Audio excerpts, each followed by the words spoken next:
Hi, everybody. My name is Joe Appello. George Conner to my left. Welcome to All Sports Talk with Joe and George. We're getting to the nuts and bolts of our sports season, I guess, with kind of like everything going on. Yeah. Pro, college, NBA, college, baseball season. Baseball trades. And don't you know, Robinson Cano is a Met. And that's how exciting is that? This is crazy. For 8 years, 9 years, probably about that. Mets really do nothing in the offseason until very late, this, that, and the other thing. Last show we were on, we talked about Brody Van Wagenen coming in. Oh, man, he's making it happen. Didn't really know what that was going to entail. Boom, he goes out this week and he picks up Robinson Cano and Edwin Diaz. And Cano's getting all the press. Everybody's talking about, Robinson Cano. I think Edwin Diaz is the biggest piece of that trade. It was really, some people say he was the best closer in the majors last year. 50 saves? Yeah, 100 and something strikeouts. Now, what worries me a little bit is typically closers have that every other year kind of thing going. Yeah. But I mean, geez, if we could A, get a closer in place. Now B, what it looks like with filling these holes here, they're gonna make a lot more deals. Doing something this early to me is now they're gonna go out and get some bats. Yeah, they're not done yet. Yeah, they got to get. They still need some bats and they still need some setup relief. I think they're looking at JT Realmuto of the Marlins. Yeah, that would be great if they get him. But I think Miami wants a pretty good player in return. So frontline player, they say. So. Yeah, but everybody now is kind of up for grabs. Yep. Conforto, I think 2 weeks ago you'd never think about dealing Conforto. Right. I mean, he can go. I'd like to see him hang on to Rosario and McNeil.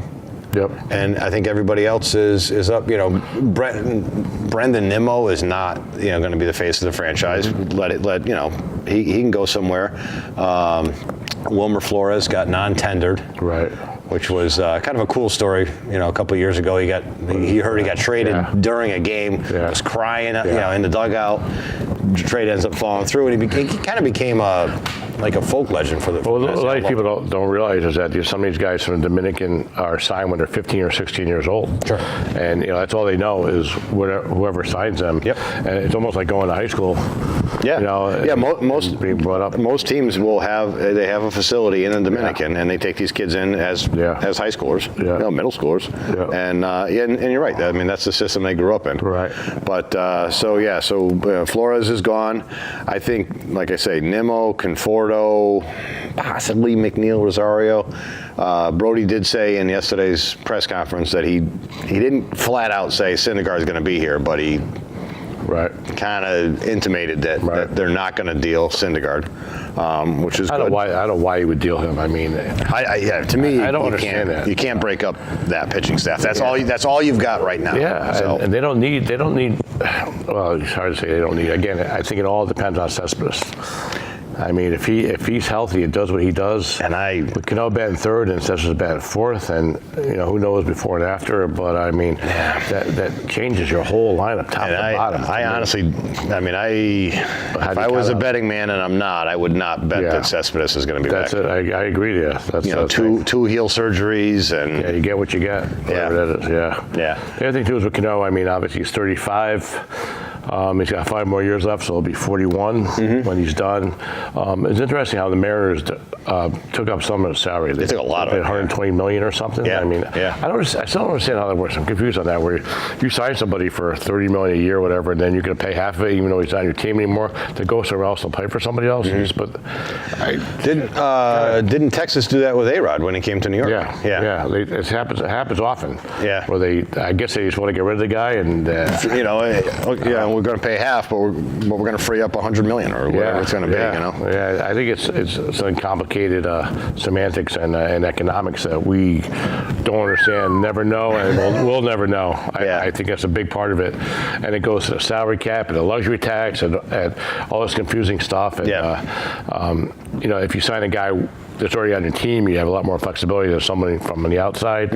Now here's a good example. Patrick Corbin signed with the Nationals from the Diamondbacks, and he'll be the third starter behind Strasburg and Max Scherzer. I mean, so they got a top 3 now. Yeah. Obviously, they have to match the Mets' top 3, which they will do. But the thing is that with Corbin, I was watching Michael Kay actually last night, and they were saying how Patrick Corbin was a Yankee fan growing up. He's from upstate New York somewhere. Okay. And they were saying that he would love to have played for the Yankees. Well, you know what? When you have one team this amount of money and this team with this amount of money and this team has offer you a lot more money. I guess they gave him 1 extra year at $21 million, 6 years instead of 5. The Yankees were offering him 5. Okay. And National said, we'll give you 6, and the 6 years, $20 million. All of a sudden, it doesn't really matter what fan you are. You go Nationals. You're just going to go, well, you're going to go where the money is. I mean, that's common sense. And that's the bottom line. But then Yankees were smart enough, not smart enough, I don't know if you call it smart enough, but, frugal enough to say, after 5 years, who knows what a pitcher's going to be after 5 years. That's how they seem to get involved in these long-term contracts. These guys are nothing on the back end of their careers. When Seattle signed the Cano contract, there was nobody out there saying, "Oh, that's a good contract," and he'll run the life of the contract. And like I say, Cano is not, to me. I'm happy to have him, but he's not to me, he's not the marquee name in that deal. Right. Yeah. Things with Diaz too. I mean, that enables them to put Seth Lugo and Gazelman in the setup role, or the 7th, 8th, and 9th inning, 7th, 8th inning with Diaz and the close it out. Yeah, and because after those two right now, it's pretty lean. Yeah, you got Seawald. I kind of like what he's doing. Yeah, but it's pretty lean. So I wouldn't mind seeing. But that's not a lot. But those guys. I mean, I'd say they're a dime a dozen, and those setup guys. You can pick somebody up there, and sometimes it's a bust. Sometimes you pick a guy up for nothing. So I had a question for you. Who's going to play first? Opening day right now. Who plays first for the Mets? Dominic Smith. Who else? Anybody else? How many guys you have to play at first base? I mean, who else? I mean, who's the competition? Hey, you put Cano over there. I need to bring up Pete Alfonso, the other guy. You think Alfonso and Dominic Smith will be the 2 first basemen, which is good. Better than Bruce. What about I think McNeil they'll play. They'll play a second and third. Okay. He can play third too. Because I would say if you put Cano at first, leave McNeil at second. And then you still got Frazier at third. Yeah, I don't know if they, putting Cano at first, I don't know. It's kind of, to me, I think first base is an underrated defensive position. You got a good first base over there, can save a lot of throws. Like a Keith Hernandez, is that what you mean? Yeah, I mean, the ball's in the dirt, ball's over your head. Sure. I mean, it's huge, because especially with the range of some of the middle infielders, they can go get them, and they have to throw us a little off, a little bit lower. So. Yeah. But with Dominic Smith and Pete Alfonso, I like that. They got to find out if Alfonso could play. Mm-hmm. He's ready to go. Yep. They put Cano and McNeil at second. Rosario at short, and then Frazier, McNeil at third, and even Cano probably could play a little third if he had to. They wouldn't do that. I don't think so. Yeah, they do have. They're going to have to pick up somebody who can play shortstop. Right now, there's really nobody on the roster to play shortstop behind Rosario. Who else is there? Yeah, there's nobody on as of right now. Unless you got a couple young guys. Sure, yeah, they're high on. I just feel like if you're gonna get somebody to back up Rosario, you don't want necessarily another rookie. Like I say, you can grab somebody cheap. Then the outfield, you still got Conforto. Nimmo. Right now, Nimmo, Conforto, Lagares. Still around, and Cespedes. Maybe Cespedes, yeah. Who's your fourth outfielder, I wonder? Who'll be your fourth guy? And Smith can play outfield. He has. Yeah. Obviously, those jobs could be won in spring training. They need an outfielder, and they need relief pitching. Yeah. But let's not rain on my parade here. And catching has always been a sore spot for them.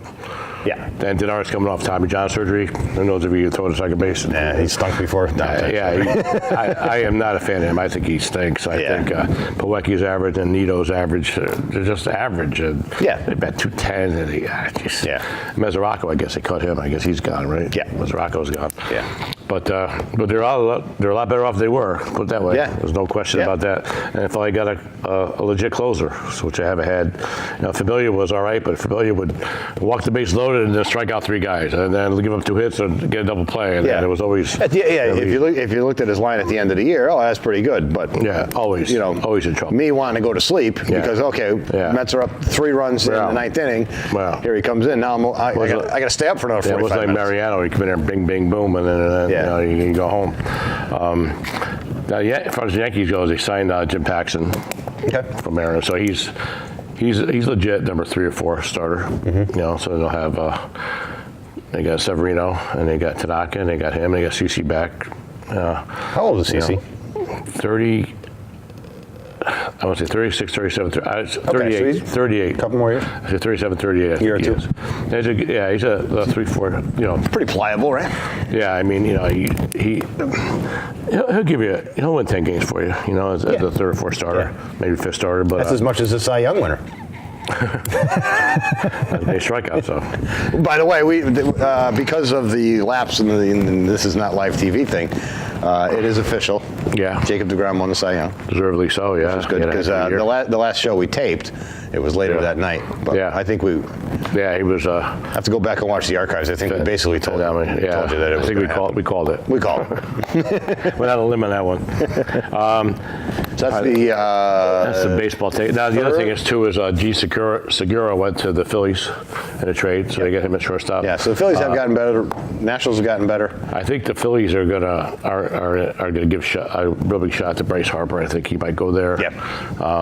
Machado, what I heard last night, that look at the Yankees are really working on him. So I don't know. The Yankees kind of like him, so I don't like him. I rather not the Yankees, but I mean they think he's familiar with the American League East. Yeah, and he's young, 26, 20. A-Rod was talking him up last night at Michael K. show, and I'm not a fan, but maybe he changes when he comes to the Yankees, maybe he doesn't. Yeah, and he's definitely talented. There's no question about that. They put him in that lineup because the big question mark is Didi coming off Tommy John. He's scheduled to come back in May or June. I mean, is that July, August, or is that at all? Or who knows? We'll see in 2020. Who knows? Yeah. I mean, it seems to go that way a lot. Those that's why I thought they'd have a better shot at Cano. They put Cano at second and put Gleyber Torres at short. Yeah, and they still have Tyler Wade. They like Tyler Wade a lot, though. I think they're going to put him at second, and they're going to play Torres at short the way it is now because they traded Raul Torres to the Cubs. So, he was a fan favorite. He was a good little player. I hate to see him go, but they also took a guy. I think it was. I'm not sure if it was from the Cubs now. A guy named Parker Bridwell, who's coming off an injury. He's supposed to be a sleeper type of pitcher. He might be in the Yankees mix as far as a middle reliever, so he's kind of a name to watch. Parker Bridwell is his name, and he might be a guy. Bridwell, B-R-I-D, I think. He's kind of under the radar guy, so they were talking pretty highly about him if he's healthy. So that's a kind of underrated thing. As far as anything else, Gary Sanchez has shoulder surgery, his left shoulder. He should be back by the start of the season. Yep. And they haven't made any comments on Bird or any of the other guys, so I think they're kind of status quo on that. See what happens in spring training. Yeah. These guys, so go from there. Yeah. College football. That's wrapping up. They got the Final Four. It's had some great games this past weekend. Again, we're taping the show on December 5th. So Auburn, Alabama, Georgia was a classic. That was unbelievable. Yeah. It was funny because I don't know if you watched the end of the game when Nick Saban was interviewed. See him choke up. Actually, I didn't. I didn't see it. I watched the end of the game and then I flipped right over to USC Notre Dame. Because they had the other way when Tua got hurt. And think about Tua. I mean, I think he actually had the Heisman sewed up till the last couple of weeks, and then he got hurt twice and didn't finish out. But Hurts came in and made a couple of big plays and pulled the game out for them. And then afterwards, they asked Saban about how that was, and he could hardly talk. He was pretty emotional. Really? Yeah, he was. It gets like that. So this guy here, he did this, he did that, and he kind of walked away. So he was very emotional. I mean, a guy like that is wound so tight that I think when when emotion gets to him, it really gets to him. I think when the game is over, everything's gone. Yeah. And what Hurts did was amazing. I mean, he came in there, didn't did it with his legs. Ran, had some great runs. Yeah, made some good throws. Made some really key throws. Yeah, great run. To score a touchdown, 20. It was a 25-yard touchdown run he had. How good is a program that you get a Heisman Trophy winner backing up your quarterback? Amazing. I think and Georgia's tough. Boy, I wouldn't want to play them. I think they should have been in the top 4. Yeah. I would have taken them ahead of Notre Dame, but Notre Dame's undefeated. How can you not take the Notre Dame, really? Yeah. No matter who they played or didn't play. And Notre Dame's almost like an ACC team because they beat 5 ACC opponents. Yeah, they have a great schedule. And they just got by USC. That was, whether that was, They look pretty flat in that game, would you say? They're looking by them, and USC playing above their level because they wanted to save Todd Helton's job. Yeah. And it's their last game, So, it's so hard to tell week to week in college, what happens. And these are college kids, obviously, so they, you don't know what's going on with them in exams, and classes, and in their lives. And so you don't have a finished product every week. And with Clemson sometimes they look unbelievable, sometimes they look very average. So defensively, they're still, one of the top teams in the country, obviously, and so is Alabama. But everyone talks Alabama, Clemson. That's kind of given. Yeah. I mean, Alabama's a 14-point favorite over Notre Dame, and then Clemson's an 11-point favorite over. Alabama's over Oklahoma, right? And then and Clemson's an 11-point favorite over 11 over Notre Dame in the 2-3 game. Now Oklahoma's interesting. Which, by the way, I think this is the first year they're not gonna play those games on January 1st. December 29th. It's Saturday the 29th. Yeah. Which from what I can remember, that's not how they would do it. They would actually play those games on the 1st, and then the following week, the 8th or whatever it's going to be. So they're going to play the 29th, and then when is it? Then they're going to go. I think it's the 7th or 8th, whatever that Saturday is going to be. So the 7th is the next one. Yeah. The 15th is the day. That's opening day for bowl season. Right. You know Tulane, Lafayette. I probably will. I have no life. Why not? Nothing else to do. You got Albuquerque versus, in Albuquerque, North Texas versus Utah State kicks at 2 p.m. on December 15th. Go with Utah State. That's a lock. And you got the Cura, the Camellia, the North. There's a couple of good ones. LSU and UCF. I'd like to see UCF kick their butt. UCF again undefeated and not in the discussion. Yeah. That's why there is a considerable argument for going 8 teams. I don't see why you wouldn't do that. Yeah. The teams are playing bowl games anyway, so it's not going to. And I like to go into class around semester break, so it only affects 4 more teams as far as going to class goes. But which again they're on break anyhow. That one game. So that would be now 3 rounds, right? So the 2 teams that make it to the final game would probably go right about where they're back to. You can go 18. Yeah, you have to go in 8s. You can go 1-8, 2-7 type thing. Yeah. You can do it that way, or you can have 1-2 to get a bye, and then 7-8. I mean, there's different ways, but I think they would go 1-8 type thing. Yeah. So you'd have Alabama probably playing UCF. Clemson playing that puts Georgia or Ohio State, one of those teams, type thing. Which I have no problem with that. I think that would be exciting. Yeah. Then there's also rules are made to be changed, not broken. Yeah. But the NCAA does have you're only allowed to be in season X number of days. Right. So now what's the big thing about another game and Again, they can certainly change the rules. Well, that's a big advantage. You get a bowl game. Your season ends in theory last week, and you have a bowl game in December 15th or 21st or whatever it may be. January.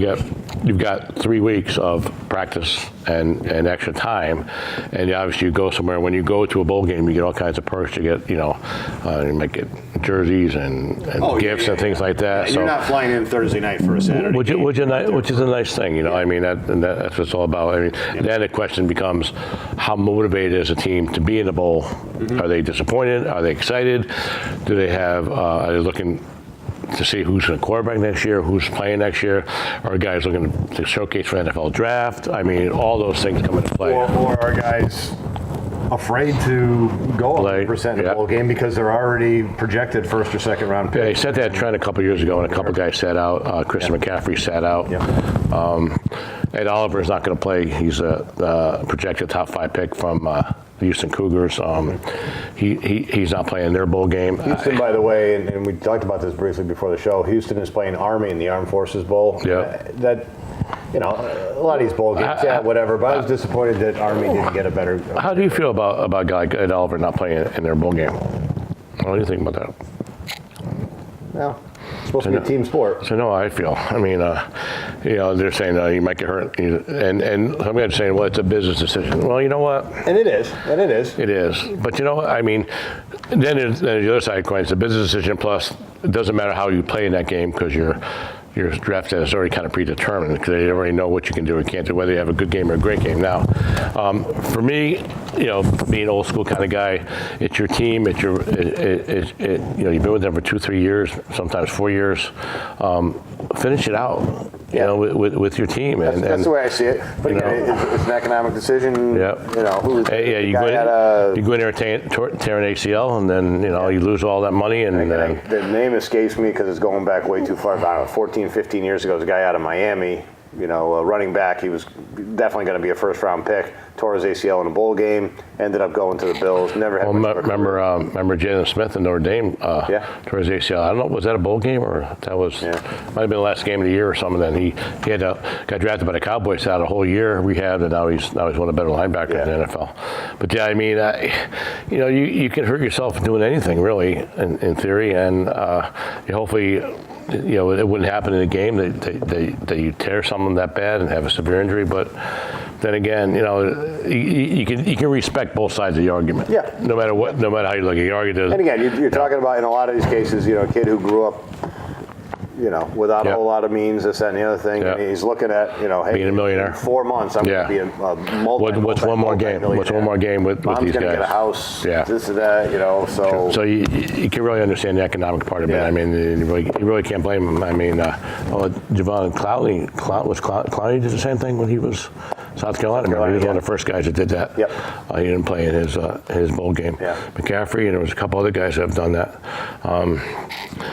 It's interesting about the college ranks is the quarterbacks coming out for next year's draft. It's nowhere near what it was this year, according to the experts. But Justin Herbert, I guess, is the front runner. You've got Tua, who's only a sophomore, so he's got another year. Yep. You've got Haskins, who's he's a sophomore, I think.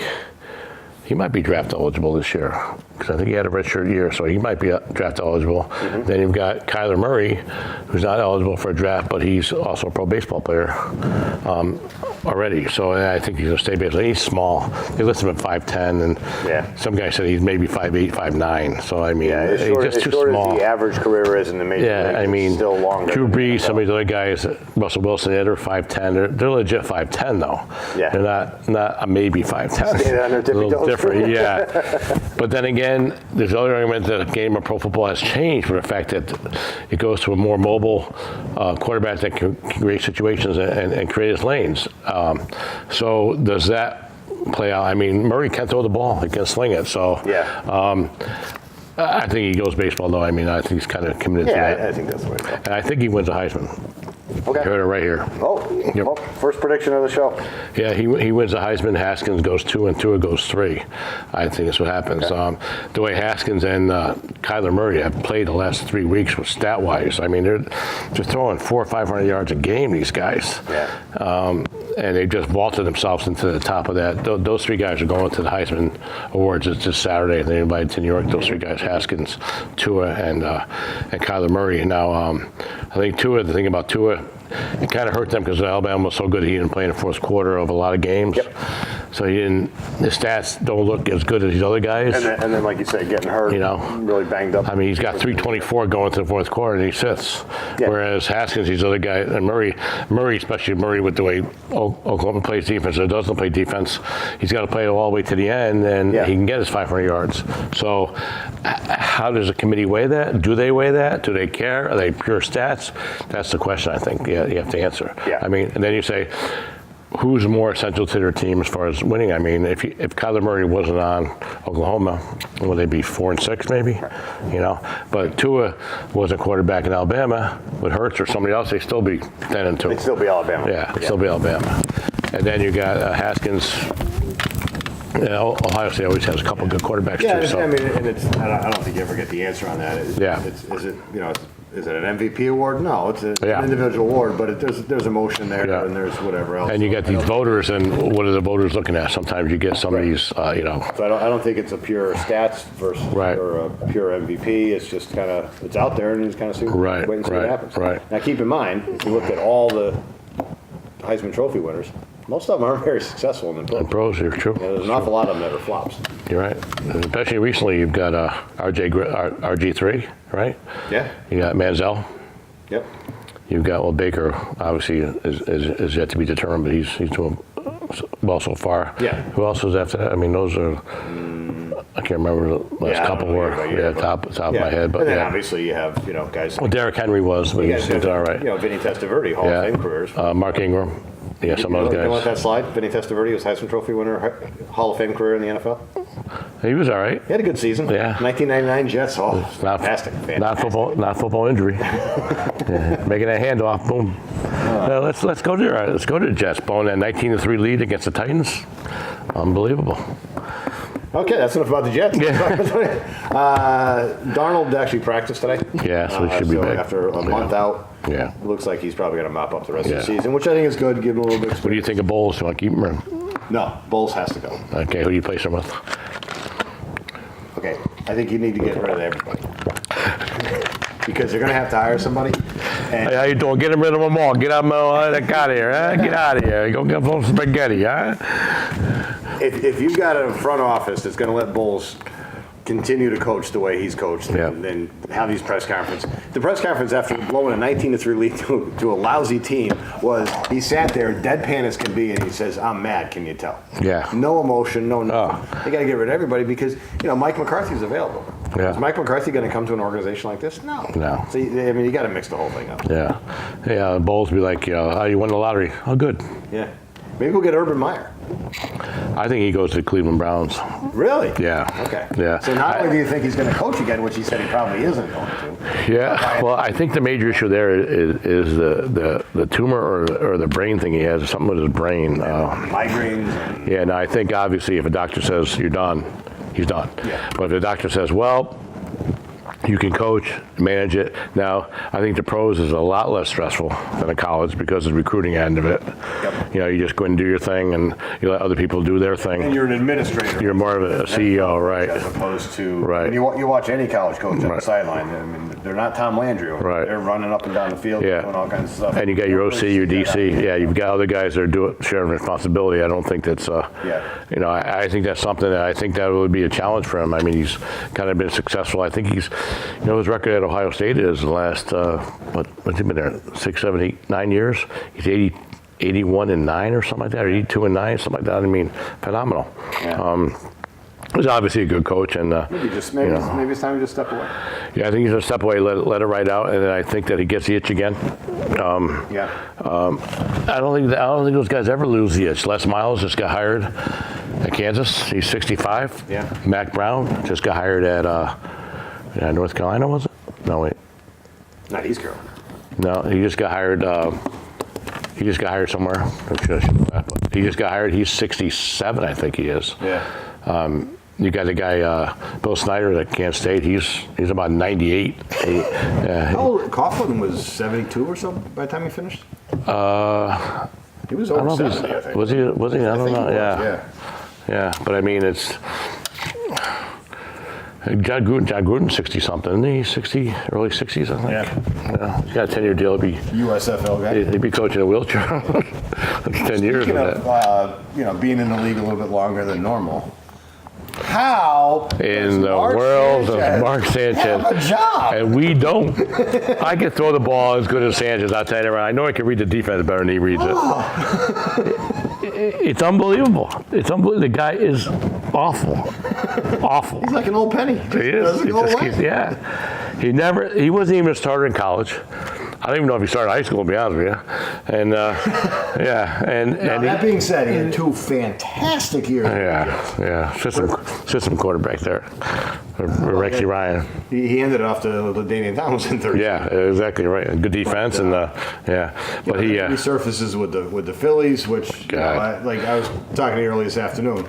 I was talking to a friend. He says, backup quarterback's the best job in football because you don't do anything. You get to wear a baseball hat, you stand on the sidelines, maybe take a couple reps during practice. You got Chase Daniels. He played the last 2 games for the Bears, and reality hit him the second game when the Giants kicked his butt. Sanchez did play 2 games. Had to get in there on Monday night, and after Colt McCoy goes down with a broken fibula, man, and now he's in there, and I don't know if that's his job until who else? They're going to ship somebody else in from God knows where to be, they have to find a second string quarterback somewhere.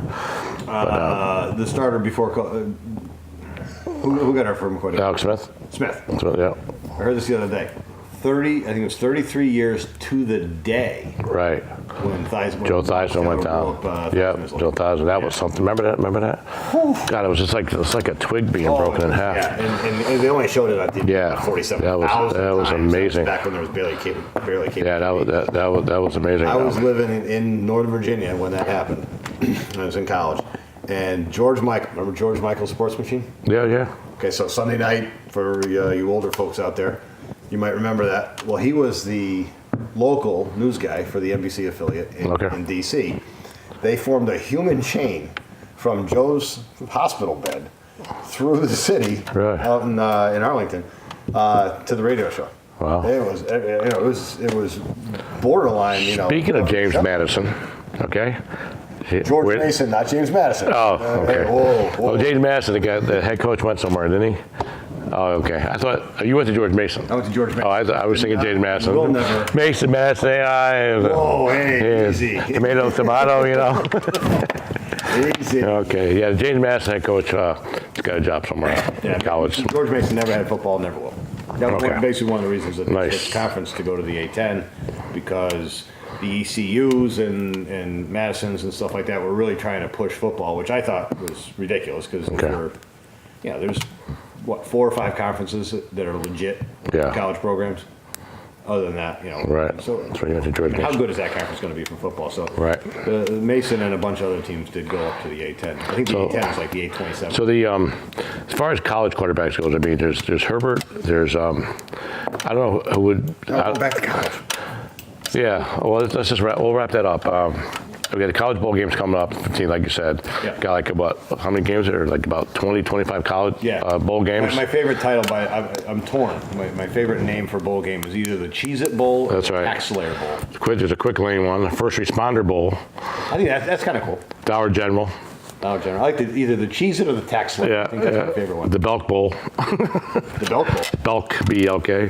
Yeah. Military Bowl. The Pool and Weed Eater Bowl is no longer on there. Red Box, whatever the hell that is. What is that, Red Box? Red Box is, it's like the little Blockbuster type kiosk things when you go to the grocery store. Come on, Joe. You know what I didn't see? I didn't see the Gator Bowl. Did the Gator Bowl go away? Or did the Gator Bowl become the Cheez-It Bowl or something? It's still there. Texas A&M, NC State. Oh, okay. All right. December 31st. Yeah. Okay. Yeah. That was always a good one. Nice. Texas A&M 5.5. For record. Yeah, exactly. Anyway, all right. So let's wrap. So you picking Alabama? What do you think? Oh yeah. Yeah. Alabama wins the whole thing. Alabama, Clemson. Everyone picks. That should be a good ball game. Yeah. I think the difference in Alabama and Clemson is. You don't give Notre Dame a chance? It kind of reminds me of, I remember 4 years ago when Alabama played Notre Dame in the finals. It was 43-14 or something. It's like boys playing men. It wasn't even a contest. Boys playing men. Yeah, so like that was just like the same time when Denver played Seattle that time. And Seattle whacked them. They said the same thing. Seattle walked on the field, and it was just like, oh my God. And they just destroyed Peyton Manning and the Broncos. Back to 1999 when Denver did that to Atlanta. Yeah. You see the difference of some of these guys. Yep. And speed and everything. All right, let's jump to NFL. NFL, to me, and I hate to say it, but the Cowboys look pretty good to me. Yeah, I know that hurts. Especially defensively.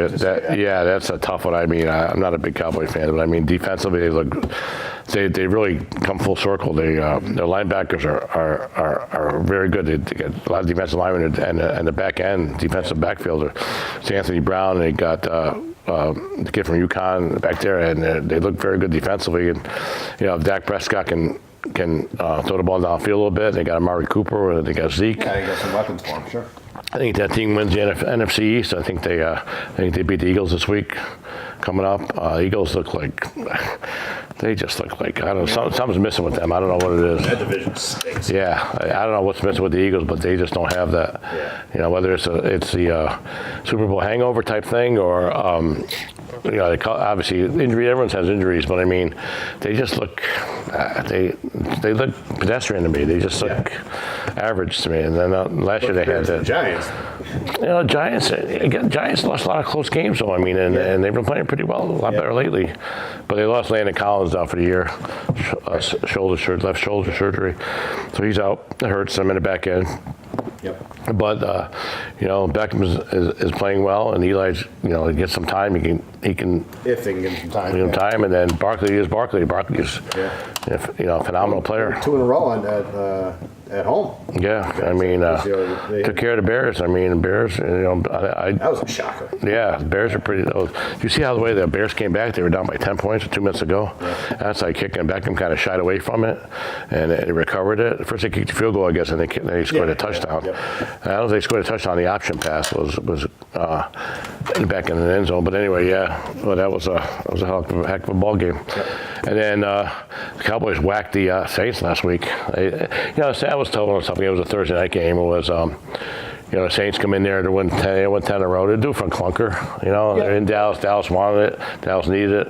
And they just, they made the Saints look terrible. Yeah. But I think the Saints will be back. I still think they're one of the better teams, if not the best team. A lot of people like the Rams. Rams don't impress me that much. I think Goff is, he's kind of inconsistent. I don't know if defensively they give up a lot of points. So I don't know. I still, and then the Patriots are the Patriots. They're slowly, quietly just getting better and better and better. And not certainly a surprise, but it was it had a lot of ramifications with the Patriots-Vikings game. Yeah. A lot of people really liked the Minnesota defense. Thought that could be a contest. Yep. And Minnesota needed that game to kind of stay. Well, you would think to keep up with the Bears. Right. And as it turns out. And you can see what they're doing with Josh Gordon too. Josh Gordon's getting more of a factor. Yeah. With the Patriots use him well. They always got Brady, so they always got somebody to plug in there. Yeah. And again, not much of a division there. Steelers had a dreadful loss. Man, they just. So at the end of that game, they were ahead, and you could cry or whatever else. But one of the touchdown passes when the Chargers were coming back, the right tackle was. He didn't flinch. He moved back like 3 yards. Nobody caught it prior to the snap. Nobody. I don't know if the judge was checking his text messages. Yeah. What are you looking at? Yeah. And then boom, you kind of see the secondary I can't believe that there's a play going on. But they end up, the game's tied at the end of the game. Touchdown that. That was the only touchdown in the first half, I think, too, right? It was 23-7, I think it was at halftime. 3 consecutive offside penalties on the field goal attempt to end the game. Right. Now, I'm looking at it, I was at home watching it and thinking, how can they, continue to be this bad at it? And you raised a good point. Yeah. Maybe it was intentional. Yeah. There's nothing to lose. It was kind of a somewhat of a chip shot. Now, he missed the first one. Right.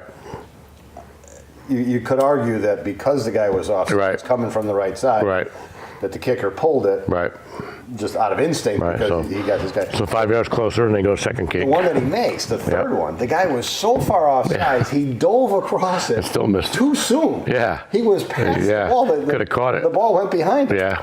And obviously, the penalty was declined. The game was over. But a bad loss. Chargers are sneaky good too. They're good. They're sneaky good. Nobody really talks about that. I know, because for years they lose a lot of close games. Yeah. And what's his name? Melvin Gordon didn't play. He's the one guy that Keenan, was it Keenan? What's his name? Mm-hmm. What's his last? Is it Keenan's first name? Keenan Allen. Keenan Allen, phenomenal wide receiver. The guy catches everything. Yeah. Kind of like Antonio Brown. Anything close to those guys, but they're small and they lay out and they'll lay out, stretch out, and they still hold the ball as they hit the ground. It's just they roll over. It's amazing. Yeah. I think he had 12 catches against the Steelers. Steelers have a lot of weapons too with Smith-Schuster and Antonio, and Connor had a high ankle sprain, so I don't know if he's going to be he'll be back in time. But running backs usually aren't that big a factor. But Steelers are that's going to go down to the end. And the Ravens are playing well. Lamar Jackson, a little spark in that offense. Yeah. So they're coming out a little bit. A lot of people say they'll rate the Rams number 1, Saints number 2. Patriots 3, Chiefs 4 is the power rankings I'm looking at. Chargers and Texans. Texans have won, 10 in a row? I don't know what they're doing. And Cowboys are ranked 7th. Steelers are ranked 8th, so. How about the Chiefs for a second? Kareem Hunt. Kareem Hunt, that was unfortunate. I don't understand how that happened in February, and this is December, and now he gets suspended now. I mean, when it happened, I guess, from what I read, that they asked him about it, and I guess he lied about it in whatever capacity that was. And then he lied about it. His buddies lied about it. Right. The story I heard was that he was with a couple girls in a hotel. In a hotel, and then 3 o'clock in the morning. Told him to get lost. Told him. So just a little sidestep from sports. When I was a kid, Hildegard, my mom, said nothing good ever happens after midnight. Hildegard, wait, Hildegard is your mom? Yeah, my mom's name is Hildegard. Wow. Yeah. So she said nothing good happens after midnight. What about you? Oh yeah, same midnight? thing. Okay. Yeah. This is like 3-something in the morning. Yeah. Nothing good happens after. No, even worse. So a girl who was underage apparently walked into his hotel room, he's having a party, whatever else. He throws her out. They go out in the hallway. An altercation ensues. He denies it. His buddies deny it. Oh, she's making it up or whatever else. Well, TMZ. Now, you say what you want about TMZ. It's like the modern day National Enquirer or whatever else. Yeah. They get it right. Yeah, they find out. They broke the Tiger Woods story. Yeah. So they get it. They have security footage. Ray Rice too. They have Ray Rice. Yeah. They have security footage of him pushing her. One of his buddies getting in there. Him pushing his buddy into her into the wall. So I mean, it was an altercation. Now, there was something where she was in there and she didn't want to be with one of Kareem Hunt's buddies. They were trying to get Kareem Hunt's buddy with her, and then she was like, she didn't want him. Okay. And then I think Kareem Hunt didn't seem to be involved in all that. He was kind of like laid back there, and he wanted them all to leave. And then he got mad. Then the shoving ensued. And they tried to kick her out, and then she pushed one of the other girls that were there. Yeah. And it's just unfortunate. Now, hindsight's 20/20, but as Kareem Hunt, you sit there and as soon as it happens, you call their team next day. So this is what happened last night. This girl wouldn't leave my hotel room, and we got into it in the hallway. There might be a video out there. Sorry about that. What do we do? Yeah. And NFL has security guys. Undercover guys are there all the time watching these guys. So for that to happen but I think what happened was he lied about it and didn't tell the truth. So I think and then why that was in February. Now you play a whole season almost, and then it's December, and all of a sudden it comes out.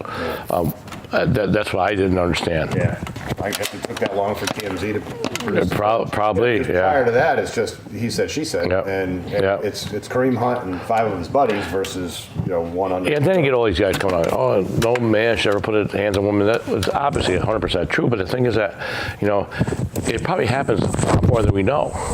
Sure. And it's just a matter of getting caught. That's really what it comes down to with these guys. And unfortunately for Kareem Hunt, I guess he had an incident before that too, prior to that, where he had domestic something that in college that they looked into. But there's probably a reason why a guy like him is at Toledo or wherever he was from, Kent State, one of those MAC schools he was at, the lesser schools, and because of stuff like that. Probably not, he's not, the talent-wise, he could play at a major university. Yeah. But he's at these smaller schools. At Tony Brown, same thing. He was at Central Michigan. So why are they there and not at a major D1 program? In the first place. Right. Because some recruiter kind of not saying that this is a factor, I think, but there could have been a history there or something like that. Yeah. And the thing is that with these guys, they don't understand the opportunity that they have and how it could be lost in a minute. I mean, even Kaepernick, what he went through with the kneeling stuff. I mean, he's never. The Redskins could use a quarterback, and Kaepernick's got to be better than Sanchez, you know what I mean? And they don't even reach out to him. Yeah. So it's just unfortunate that some of these guys are just, So the Chiefs, getting back to the Kareem Hunt, the Chiefs, I think the sequence went that the Chiefs released him, and then the league put him on the irrevocable waivers or something. So he's done. I mean, the league basically said he's not allowed to play. Nobody claimed me. Even if somebody claims him, I think the legal process got to take its course anyway. So and I don't think he's playing this year anyway. No. It might be done. It might be done forever and ever. Who knows? Yeah. I mean, there are so many players out there that, man, you got to walk that straight and narrow if you have that opportunity. Yeah. And you would think that with the money involved, so you could hire you could hire a Luca Brasi to, A Luca Brasi reference. Yeah, very nice. You could some guy that watches you every second and covers your butt. Yeah. In case any opportunity, or you put in a position where you're minding your own business, some girl comes on to you or something happens when it's not even your fault, and deflect it. But that's we're not there, so who knows how that goes. Yep. UConn women blew out the Notre Dame women the other night. It was a big win on Sunday. Okay. 89-71, and it was interesting. UConn's Notre Dame's best player, I can't pronounce her name. You know what I'm talking about? Ukanabe, Aruza, whatever. And she told Gino during a timeout, you see that, to shut that up. Really? Yeah, he was talking to the ref about something, and she went over there and told him, shut the F up, right on camera, and they caught it. And he was boy. And he was like, what, are you kidding me? And then the other starting guard for them, I think her name is Maybe or something, Mayberry or something, or Maybe, and I guess she was crying on every single call, and they really had a lot of, and Abudike tripped somebody half court. I guess they were really dirty, and they were really frustrated. They really lost their composure, and that was in Notre Dame. So I mean, that was a big win for UConn. Yeah, big win from them, and a statement. They made a statement. Now, another interesting about UConn women is that the top 100 seniors coming out for women's basketball next year, they only got one of them. They only got one. Really? Out of 100. Yeah, and she was number 33. And full disclosure, I don't follow UConn women's basketball. Are there no roster spots? I mean, no. How many? They usually get 2 or 3. Okay. And they usually get one of the top 5. Yeah, obviously. But this one girl from Massachusetts went to where did she go? South Carolina? No, wait. She went to Stanford. One girl went to Stanford from that area, and the girl from Massachusetts went to South Carolina. I think her name was Boston, actually. And so it's kind of, I don't know if it's a bad thing, but some of these players are going elsewhere than UConn, so they get a little parity. Again, not somebody who follows women's basketball, but I think it's probably the best thing that could happen. Yeah. Because the more years you go where UConn just dominates every single game, occasionally loses. I think the gap is getting smaller. Yeah, it just becomes unwatchable. Yeah. You get some of these kids that I want to go to UConn and everything, but I don't want to be the 3rd or 4th best player. I want to be the best player, so I'll go to Stanford or South Carolina, or maybe a little bit of a lesser program, so I could be the person. Well, I mean, I talk to young students that are looking to play college golf, and I'll say, look, I know you want to go to this school, whatever else. Certainly, as a golfer, you're going to college with the main focus on what degree am I going to get and where am I going to get it from. But don't be going to some school where you're not going to play. Right. Because it's a huge commitment, a huge sacrifice to be a student athlete. Right. And to do that for 4 years and barely play. Right.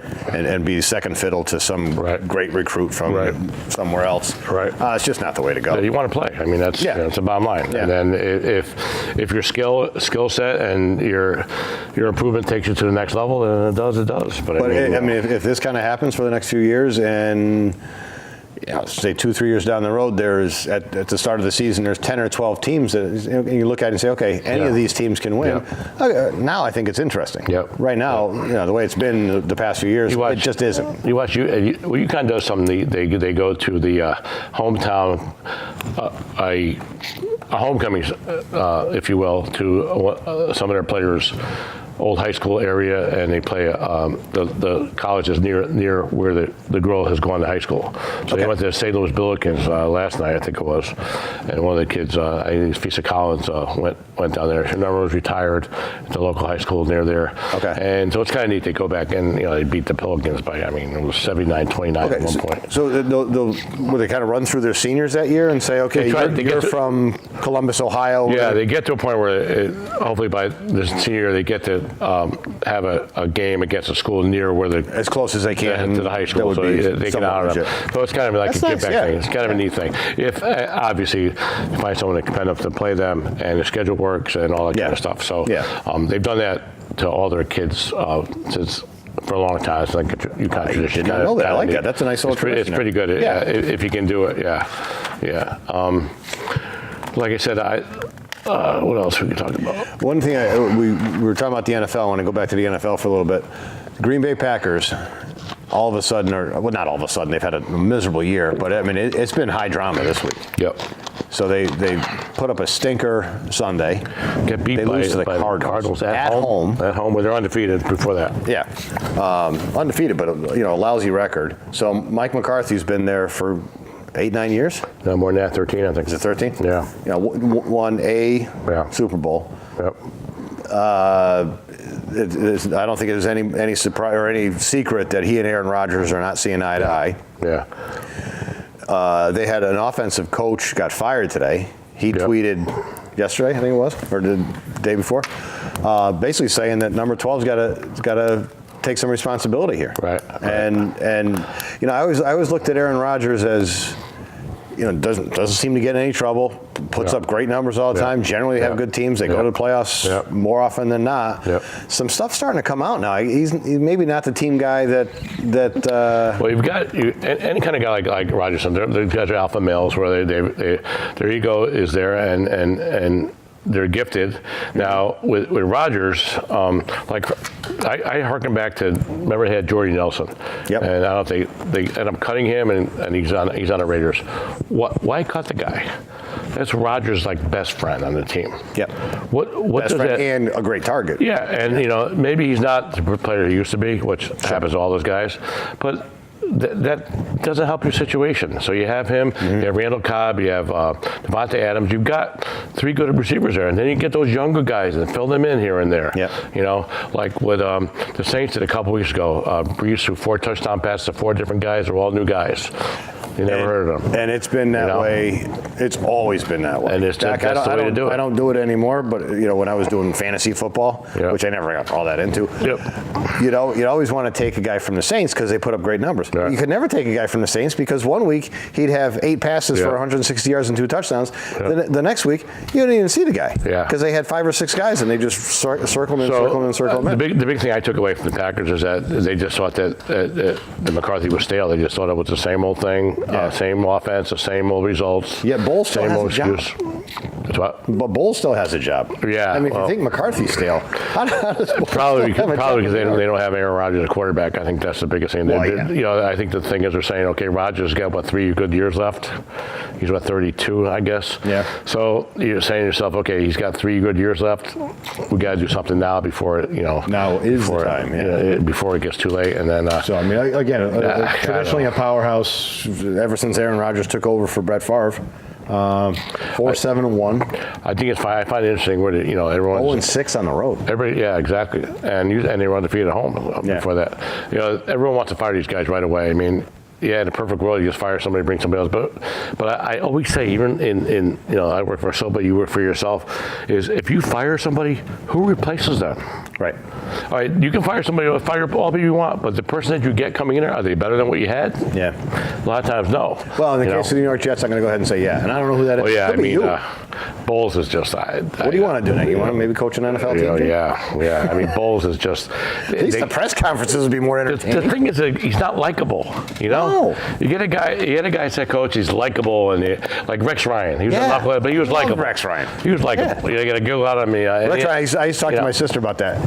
She's a Patriots fan, so we don't talk much during football season. But she hated Rex Ryan, and I said, Margaret, that's the guy. Yeah. Everybody hates him unless he's coaching your team. Yeah. And in those first couple of years, that was the case. Yeah. And then I hated him after that. But. Yeah. I mean, the guys like Bill Belichick, who handles the media his way. Yeah. And he gets away with it because he has results. But a lot of guys can't get away with that. Yeah. That kind of sarcasm and. Hey, I think we're running up against the clock. Before we go, this is my golf segment here real quick. Okay, we had the match. We had the match the day after Thanksgiving. That's right. Tiger Woods versus Phil Mickelson. For months they're promoting this thing, this and the other thing. And it's going to go pay-per-view. So everybody, if you wanted it at home, you through your local cable provider. How much were they charging? It was like $19.99. It was $20. Okay, that's not bad. So everybody, and I guess a lot of people did or whatever else, and they had to give all their money back. Why? Because if you wanted to just try it, you could get the pregame hour for nothing. Okay. Well, they messed it up, and the pregame hour was over, the match started, and if you just were going to try it out, you watched the whole match for nothing. So they streamed it free to people who didn't pay, but there was enough people who paid, so they ended up giving it back. I watched most of it. It was boring golf. The quality of the golf wasn't that great. Wow. The playoff was kind of cool. They played 3 playoff holes. And the banter was back. There wasn't a whole lot of banter. You got a nerdy old guy, and Tiger Woods' press conferences are about as good as Todd Bowles. Yeah, exactly. So, not a lot of banter. A little, a couple funny quips here or there. Yeah. But it ended up they ended up playing. They played 3 playoff holes. It was getting dark, so the last 2 holes, or 3 holes, I think it was. Yeah, 3. They played a little 90-yard par 3. They were hitting off the putting green outside the clubhouse to the 18th green, and 21st hole, so the second to last hole, Woods has like a 5-footer to keep the match going, and Mickelson concedes it, says, no, pick it up, that's good, because I thought it was kind of cool. Mickelson wanted to win, he wanted somebody to win on a birdie. They go to the next, they play that hole again, Woods hits it to 9 feet, doesn't get it to the hole on a birdie putt. Mickelson had hit it just a little bit inside of 5 feet, makes it, made $9 million, not bad. Wow. Yeah, but somebody lost a lot of money because they didn't get any pay-per-view on it, so. All right, so that's our golf segment for today. 30 seconds to go. I think we're on 2 weeks from now, and then we have the Christmas break. Holiday break, yeah. Holiday break, but we still have. That's in my contract. I get a holiday break. Right. Yeah. We still have time to make our predictions for the Final Four for college. We already did. Alabama's going to win. Clemson's got a shot, though. Come on. All right, George. All right. Thanks, Joe. Boss. All right.